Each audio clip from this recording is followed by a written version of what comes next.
it's psychologically meaningful to pursue the highest of goals and the development of your character, but it's also the best possible thing that you can do practically here and now in the material world to make it less terrible than it might otherwise be.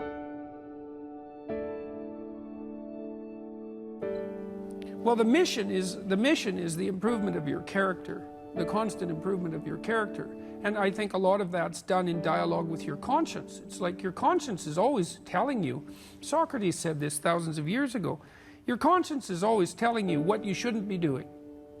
And one of the things Socrates said was what discriminated him from the run-of-the-mill person, and why perhaps we still know of him so many thousands of years later, was that when his conscience told him not to do something, he didn't do it. He stopped saying the things that he shouldn't have been saying, and he stopped doing the things he shouldn't have been doing. And that's a start, you know. That's a discipline, I would say. That's the ability to follow a certain kind of intrinsic discipline. And maybe that's merely the cessation of evil. That's not exactly the same as the pursuit of positive good. Let's say you haven't got there yet, but that's a start. You clear away the obstacles from your vision by ceasing to engage in those activities you know to be wrong. And then the world starts to lay itself out in more pristine form. And then maybe you can start to apprehend what would be positively good instead of merely not wrong. I mean, not wrong is a good start. That's right. You know, the biblical corpus is structured in that way to some degree, at least from a Christian reading. The first rule is follow the damn rules, right? Get yourself together. Here's some rules, 10 of them, 100 of them. Follow them. You discipline yourself, right? You make yourself a reasonably morally respectable individual. And so now you're not blinded as much by your own proclivity for uselessness and malevolence. And then you can integrate all that. You can integrate all those rules. And that's the beginning of the development of character. And then you can embody the union of the rules. It's something like that. And that's that ultimate nobility and character. Like in the Christian corpus, Christ is represented. Let's think about this psychologically as the perfect individual, right? We'll just think about that as the psychological representation. And that's the person who's taken a disciplinary structure and integrated it into a personality that acts that out properly in the world. And it's not merely rule-bound either, because you have to follow the rules, but you also have to be part of the process that generates new rules when it's necessary. And so you take that onto yourself too as an additional responsibility. And that makes you more than a blind avatar of authority and stops you from being rigid. And, you know, if you look at a medieval cathedral, one of the things you'll see, for example, is a representation of the sky, the dome of the sky, and maybe you'll see a representation of Christ on the peak of the dome.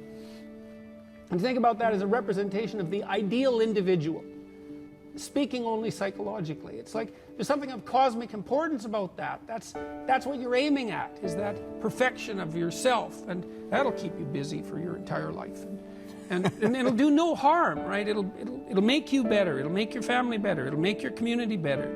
And it'll give you, and it's psychologically meaningful. So there's all that. It helps you withstand suffering and disperse malevolence. But it's also extraordinarily practical, because if you become a better person, then you start to be good for things, you know? You can fix problems. You can handle a funeral. You can handle a difficult situation, you know? And so it's not only that it's psychologically meaningful to pursue the highest of goals and the development of your character, but it's also the best possible thing that you can do practically here and now in the material world to make it less terrible than it might otherwise be. There are times in your life when you're not going to be happy, and then what are you going to do? Your goal is demolished. And there are going to be plenty of times in your life when you're not happy. There might be years. And so it's a shallow boat in a very rough ocean. And it's based upon a misconceptualization. Happiness is something that descends upon you. Everyone knows that. You know, it comes upon you suddenly. And then you should be grateful for it, because there's plenty of suffering. And if you happen to be happy, well, wonderful. Enjoy it. be grateful for it, and maybe try to meditate on the reasons that it manifested itself, right? Because it can come as a mystery, you know. You don't necessarily know when you're going to be happy. Something surprising happens and delights you. And you can analyze that. You can think, well, I'm doing something right. I'm in the right place right now. I've done something right. Maybe I can hang on to that. Maybe I can learn from that. What you should be pursuing instead is, well, there's two things. You should be pursuing who you could be. That'd be the first thing. It's like, because you're not who you could be, and you know it.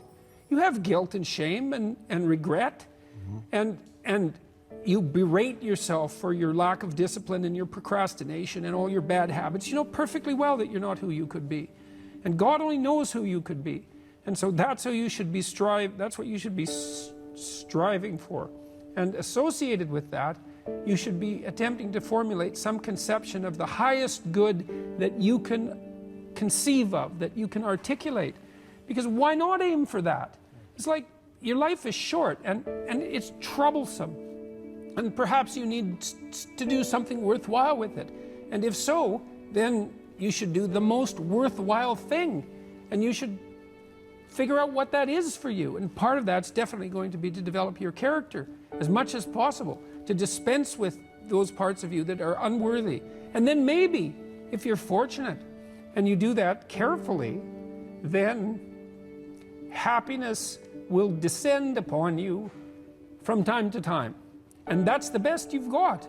And then also perhaps during sorrowful times, or worse, evil times, the fact that you've strengthened your character and that you're aiming at the highest that you can conceptualize, that'll give you the moral fortitude to endure without becoming corrupted during those times, and to be someone who can be relied upon in a crisis.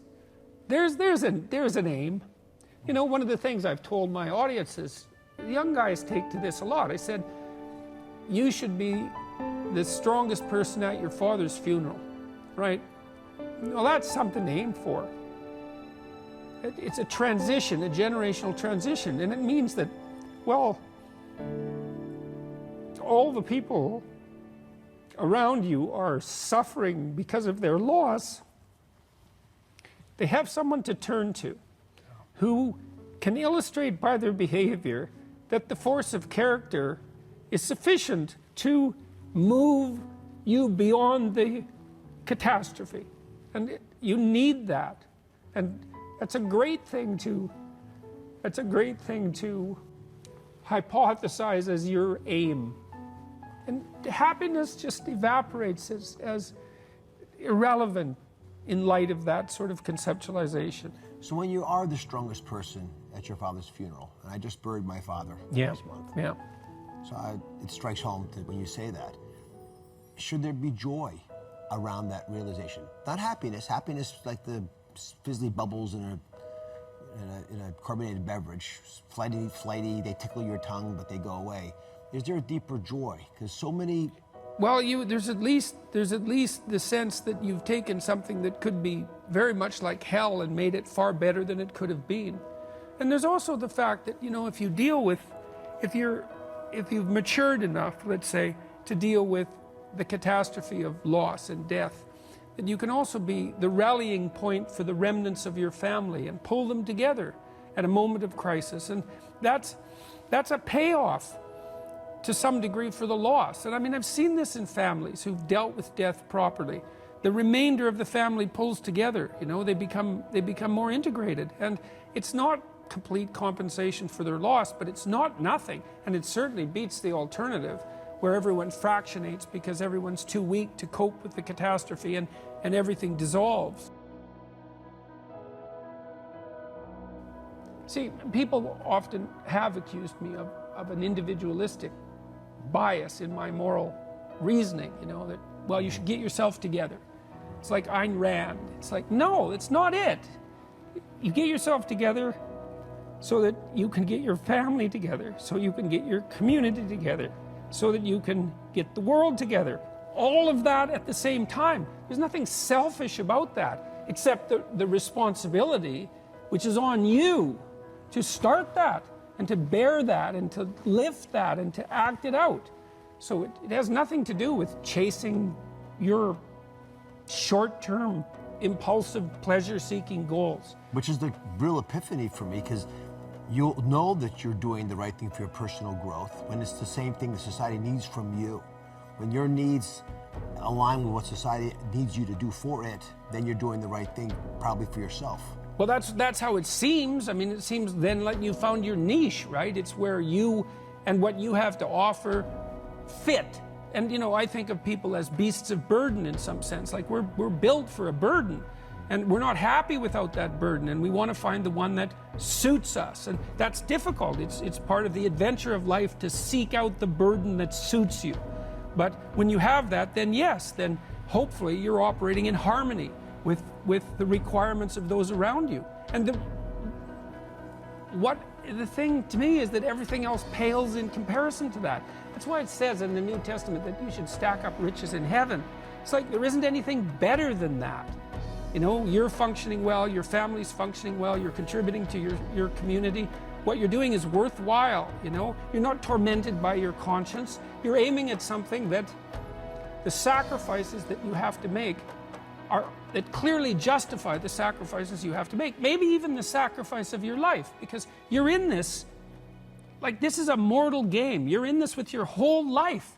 And you'd think that what that would mean, at least in part, is that you need to find a game to play that's of sufficient grandeur and nobility so that perhaps even the fact that mortality is built into the structure now becomes justifiable. I mean, it's a hell of an ambition, but it doesn't seem to me to be something that's impossible. I think you can live your life enough so that it justifies itself despite its limitation. That's the real question. Can you do that? And I believe that you can, and I believe that what that means is that the human spirit fundamentally triumphs over death. And so that's optimism. I justified the privilege, the terrible privilege of my existence. And maybe that's good enough. It's possible that that's good enough.